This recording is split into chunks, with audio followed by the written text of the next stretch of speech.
El hombre en busca de sentido. Resumen. El psiquiatra y filósofo alemán Karl Jaspers dijo que era uno de los pocos grandes libros de la humanidad, y la librería del Congreso de Washington lo considera uno de los 10 libros de mayor influencia en Estados Unidos.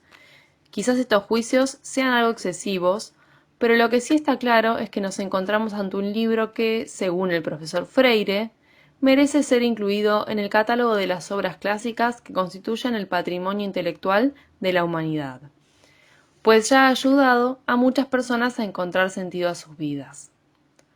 Junto con otros libros que ya se han convertido en lecturas imprescindibles para entender nuestro presente, como El diario de Ana Frank o Si esto es un hombre, de Primo Levi, El hombre en busca del sentido habla de los horrores del universo concentracionario y describe con gran fidelidad el deliberado proceso de deshumanización que se llevó a cabo en este entorno controlado, mostrándonos lo que puede dar de sí la naturaleza humana, tanto para lo malo como para lo bueno.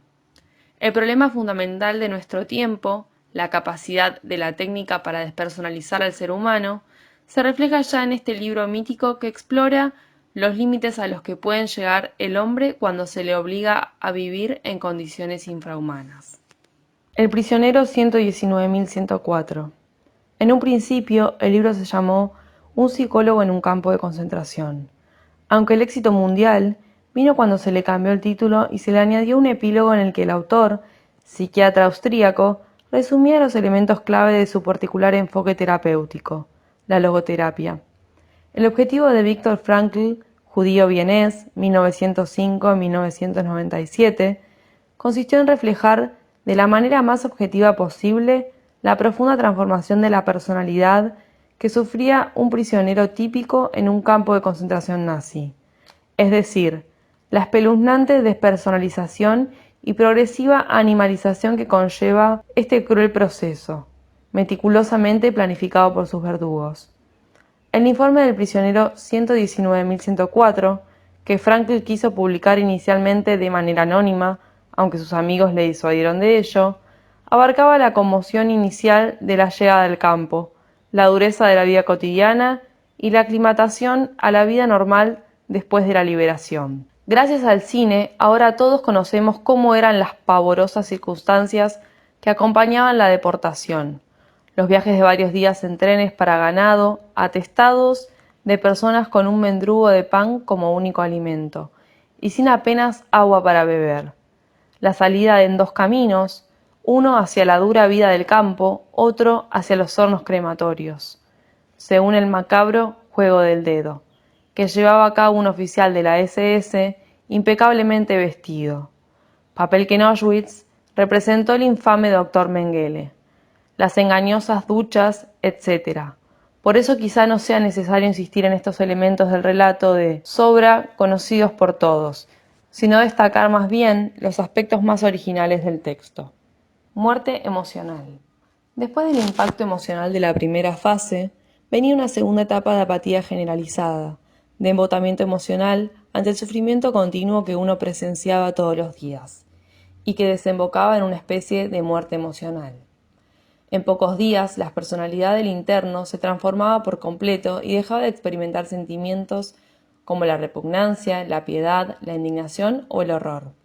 El propio Frankl cuenta cómo pasó algún tiempo en el barracón de los enfermos y vio cómo allí moría mucha gente, sin sentir la menor conmoción interior. Todos los esfuerzos de los prisioneros se concentraban en una única tarea: sobrevivir un día más al esfuerzo agotador y a las exiguas raciones de comida, los 300 gramos de pan y el litro de sopa aguada que les daban para todo el día. No es extraño, pues, que las conversaciones y sueños de los prisioneros gravitasen alrededor de la comida. El hambre era la sensación que lo presidía todo.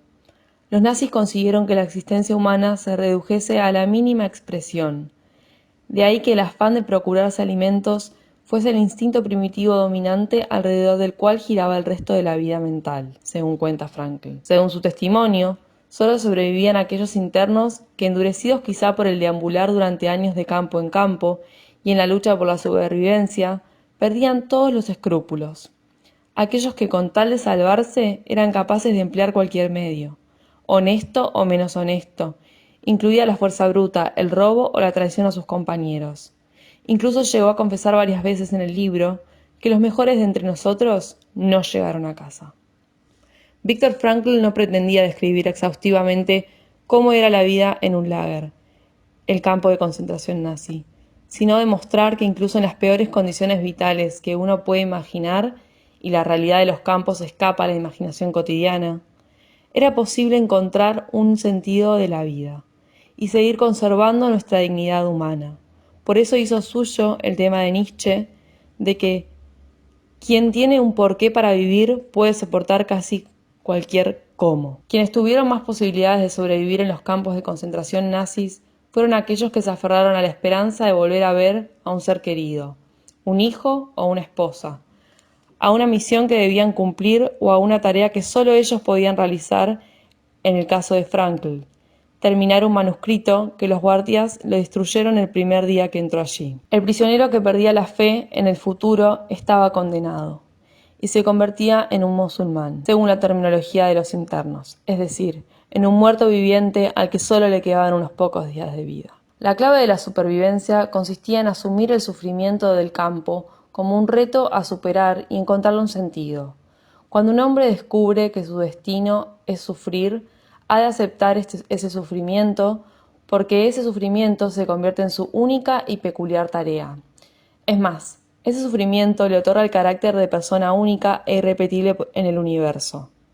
Nadie puede redimirle de su sufrimiento ni sufrir en su lugar. Para Frankl, lo que de verdad distingue al hombre de otros seres no es la voluntad de placer, como pensaba Freud, o la voluntad de poder, como pretendían Adler o Nietzsche, sino la voluntad de sentido, es decir, la lucha por encontrarle un sentido a la vida, que es la primera fuerza motivadora del ser humano. Nada en el mundo ayuda a sobrevivir, aún en las peores condiciones, como la conciencia de que la vida tiene un sentido. Autotrascendencia.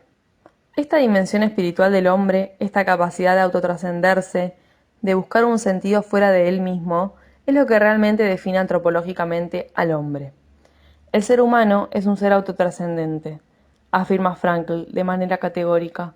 Para él, ser hombre implica dirigirse hacia algo o alguien distinto a uno mismo, bien sea realizar un valor, alcanzar un sentido o encontrar a otro ser humano. Cuando más se olvida uno de sí mismo, al entregarse a una causa o a una persona amada, más humano se vuelve y más perfecciona sus capacidades. ¿Quién es en realidad el hombre?, se pregunta el autor. Es el ser que siempre decide lo que es. Su conclusión fatídica es que en los campos de concentración se mostró lo peor y lo mejor del ser humano, el ser humano en su estado puro. Y termina el libro con estas palabras: el hombre es ese ser capaz de inventar las cámaras de gas de Auschwitz, pero también el ser que ha entrado en ellas con la cabeza erguida. Resiliencia. El hombre en busca de sentido es la narración autobiográfica de una persona que, a pesar de haber padecido los más atroces sufrimientos físicos y morales, es capaz de mantenerse incólume y sobreponerse a ellos. En cierta medida, este libro preludia el concepto de resiliencia que después acuñará Boris Cyrulnik, otro psiquiatra que también estuvo en un campo de concentración cuando era niño.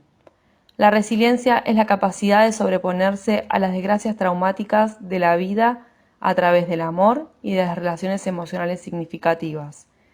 Si Frankl había conseguido mantenerse a flote en las peores circunstancias que uno podría imaginar, ¿por qué no podríamos nosotros hacer lo mismo en las nuestras, que son mucho más favorables?